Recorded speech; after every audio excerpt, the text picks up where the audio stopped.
Hello दोस्तों, कैसे हैं आप सब? उम्मीद करते हैं बहुत बढ़िया होंगे। आज हम लोग पढ़ेंगे कार्बनिक रसायन के बारे में। कार्बनिक रसायन किसे कहते हैं?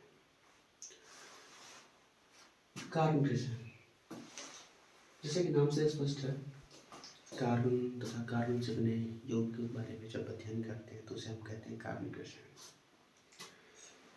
कार्बनिक रसायन की बहुत सारी परिभाषाएं समय समय के अनुसार बदलती रहती हैं।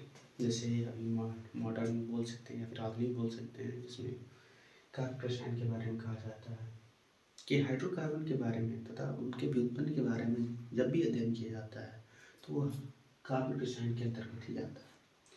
कार्बनिक में सबसे ज़्यादा इम्पोर्टेंट चीज़ ये है कार्बन, जो कि लगभग कह सकते हैं कि हर एक पदार्थ के अंदर उपस्थित होता है अकार्बनिक पदार्थों को छोड़ के।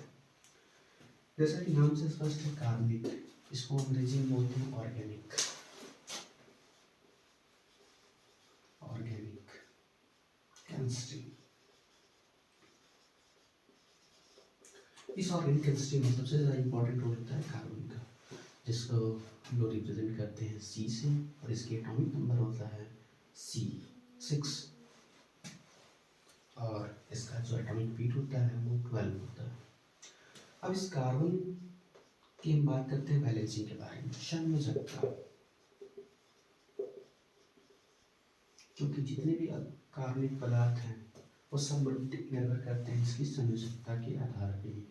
इस कार्बन की संयोजकता होती है 4, जिसको हम बोलते हैं चतुर संयोजकता।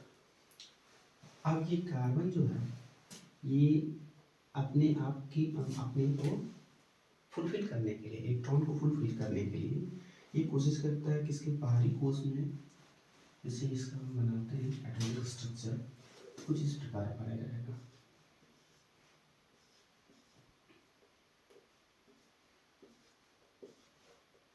कुछ इस प्रकार ये इलेक्ट्रॉन की संख्या है, और इसमें इसका न्यूट्रॉन प्रोटॉन बोल सकते हैं। अब इस प्रकार इसके बाहरी कोश में इलेक्ट्रॉन जो है वो 4 है, और हम जानते हैं हर एक तत्व ये चाहता है कि वो अपने बाहरी कोश में कम से कम 8 इलेक्ट्रॉन प्रेजेंट करे, और ताकि वह हो जाए अस्थायी। तो ये अपने आप को अस्थायी करने के लिए अलग अलग तत्वों के साथ रिएक्शन करके बहुत सारे यौगिकों का निर्माण करता है। जैसे बात करते हैं सबसे सिंपल यौगिक, जो कि होती है CH4, जिसको बोलते हैं मीथेन। ये मीथेन यौगिक इस कार्बन की संयोजकता को पूरा करने के लिए हाइड्रोजन के साथ जुड़ के बनाता है। जैसे इसके स्ट्रक्चर के बारे में बात करें, वो बनेगा C, कुछ इस प्रकार से इसको रिप्रेजेंट किया जाता है। अब इसमें देखते हैं ये बंध बना हुआ है, तो बात करते हैं सबसे पहली बात बंध के बारे में। आबंध,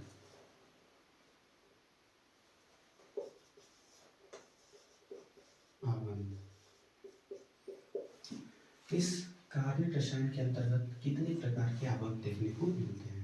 तो यहाँ पे 3 प्रकार के आबंध देखने को मिलते हैं, जो कि पहला होता है संयोजक बंध या आबंध, दूसरा होता है आयनिक बंध, और तीसरा होता है उपशम संयोजक बंध। इसको बोलते हैं कोवैलेंट बॉन्ड, इसको बोलते हैं आयनिक बॉन्ड, और इसको बोलते हैं कोऑर्डिनेट बॉन्ड।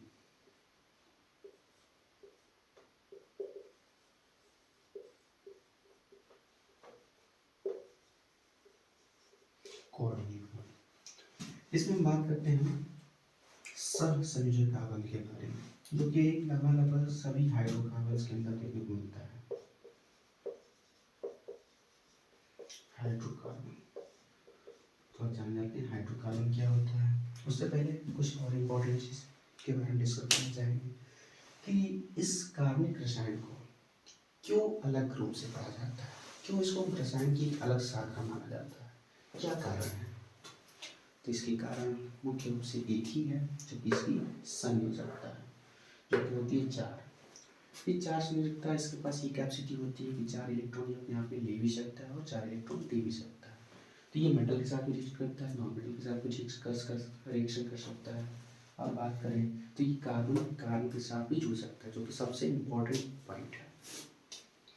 कार्बन यदि कार्बन के साथ जुड़ेगा तो इसकी बैलेंसिंग कंप्लीट हो सकती है, और ये अपनी बैलेंसिंग को कंप्लीट करने के लिए बहुत लंबी श्रृंखला बना सकता है। जैसे बात करें सी की, ये सी सिंगल बॉन्ड्स बनाए तो C single bond C single bond C single bond C करते करते ये बहुत बड़ी श्रृंखला बना सकता है, जो कि सीधी श्रृंखला है। इसमें शाखा भी जुड़ सकता है। ये इसको बॉन्ड बनाने के लिए किसी दूसरे यौगिक के पास, किसी दूसरे धातु के पास, किसी दूसरे तत्व के पास जाने की आवश्यकता नहीं होती है। और इस गुण की वजह से ये इतने ज़्यादा यौगिक बना देता है, जिसके बारे में हमको अध्ययन करना थोड़ी सी मुश्किल हो जाती है। और इसी की वजह से इसको एक नया रसायन की शाखा के रूप में इसको इंट्रोड्यूस किया जाता है, जो कि है कार्बनिक रसायन। अब इस कार्बनिक रसायन में कार्बन जो है वो तीनों प्रकार के बंध बनाता है। जैसे बात करें यहाँ पे सहसंयोजक, आयनिक और साथ में उप सहसंयोजक। इनमें से हम बात नहीं करें, बात करें किसके बारे में, सहसंयोजक। ये सहसंयोजक है क्या? सह का मतलब होता है साथ साथ, या फिर कह सकते हैं बराबर। सहसंयोजक मतलब कि कह सकते हैं कि यदि 2 रुपए का कोई सामान है और किसी इंसान के पास 1 रुपए है और वो चाहता है तो 2 रुपए का सामान मिल जाए। अब दोनों के पास वो सामान लेने के लिए कंडीशन ये है, या तो उसके पास 2 रुपए हो या फिर वो साझेदारी करके उस सामान को परचेज करे। वही चीज़ यहाँ पे है कार्बन के साथ। अभी कार्बन क्या चाहेगा? कार्बन चाहेगा कि कम से कम हम अपने बाहरी कोश में इलेक्ट्रॉन्स को फुलफिल कर लें। तो फुलफिल करने के लिए ये कोशिश करता है कि कार्बन किसी और कंपाउंड के, किसी और यौगिक के साथ या फिर किसी और तत्व के साथ जुड़े और जुड़ के अपने बाहरी कोश में 8 इलेक्ट्रॉन की पूर्ति करें। तो कार्बन के बारे में बात करते हैं थोड़ा सा। कार्बन यहाँ पे इस सहसंयोजन में 3 प्रकार के बंध पाए जाते हैं। कार्बन के अंदर भी देखने को मिल सकते हैं, पहला, दूसरा और तीसरा। एक होता है एकल बंध, दूसरा होता है द्विया बंध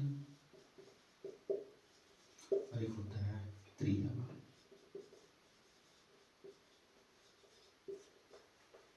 एकल बंध, द्विया बंध, त्रिया बंध, इसमें होता है एक एक इलेक्ट्रॉन की साझेदारी, एक एक इलेक्ट्रॉन की साझेदारी। इसमें होती है 2-2 इलेक्ट्रॉन की साझेदारी, और इसमें होते हैं 3-3 इलेक्ट्रॉन की साझेदारी। जब एक एक इलेक्ट्रॉन की साझेदारी होती है तब बनता है एकल बंध, और जब 2-2 इलेक्ट्रॉन की साझेदारी होती है तब बनता है द्विया बंध, और जब 3-3 इलेक्ट्रॉन की साझेदारी होती है तब बनता है ट्रिपल बंध। जैसे बात करें एकल बंध कब होता है, द्वि कब होता है, त्रि कब होता है। तो एकल बंध के लिए कुछ एक नाम स्पेशल दिया जाता है, जो कि आप जानते होंगे, नहीं भी जानते हो तो यहाँ पे देख सकते हैं। इसको कहते हैं संतृप्त। संतृप्त ये हाइड्रोकार्बन के अंदर अक्सर इसको इंट्रोड्यूस किया जाता है। संतृप्त हाइड्रोकार्बन बोल सकते हैं या फिर संतृप्त यौगिक बोल सकते हैं। संतृप्त यौगिक लिखते हैं। ये संतृप्त यौगिक होते क्या है? कह सकते हैं ऐसे यौगिक या फिर ऐसे यौगिक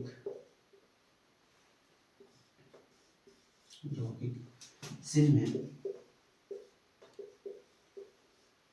कार्बन और कार्बन के मध्य, कार्बन और कार्बन के मध्य एकल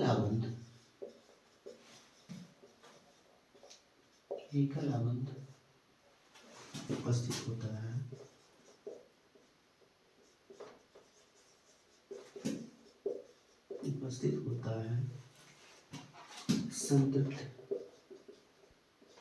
संतृप्त यौगिक कहलाते हैं। इसी प्रकार आता है दूसरी वर्ड जिसको बोलते हैं असंतृप्त। बात करते हैं असंतृप्त क्या होता है। तो असंतृप्त की परिभाषा सिंपल है, बिल्कुल सिंपल। कह सकते हैं ये हमारा हो गया संतृप्त वाला। जैसे हमने जाना संतृप्त ये बोल सकते हैं इकाला बंद वाले जितने भी यौगिक होंगे उसको बोल सकते हैं संतृप्त।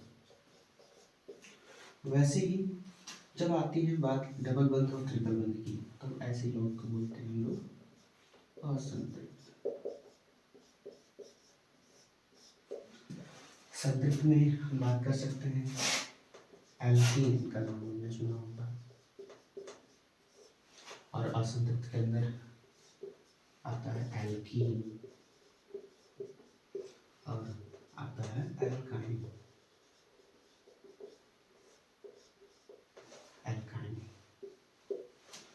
एल्केन का जो सामान्य सूत्र होता है वो होता है CnH2n प्लस 2, और एल्केन का होता है CnH2n, और एल्काइन का होता है CnH2n माइनस 2। अब थोड़ा सा इसके बारे में और देखते हैं। क्या जितने ही सारे रसायन इस कार्बनिक रसायन के अंदर पड़ते हैं या फिर कुछ और भी है, तो जवाब मिलेगा आपको कुछ और भी है। ये तो कुछ नहीं है, ये तो बस इसका सिंपल इंट्रोडक्शन, और बाकी क्लास नेक्स्ट है।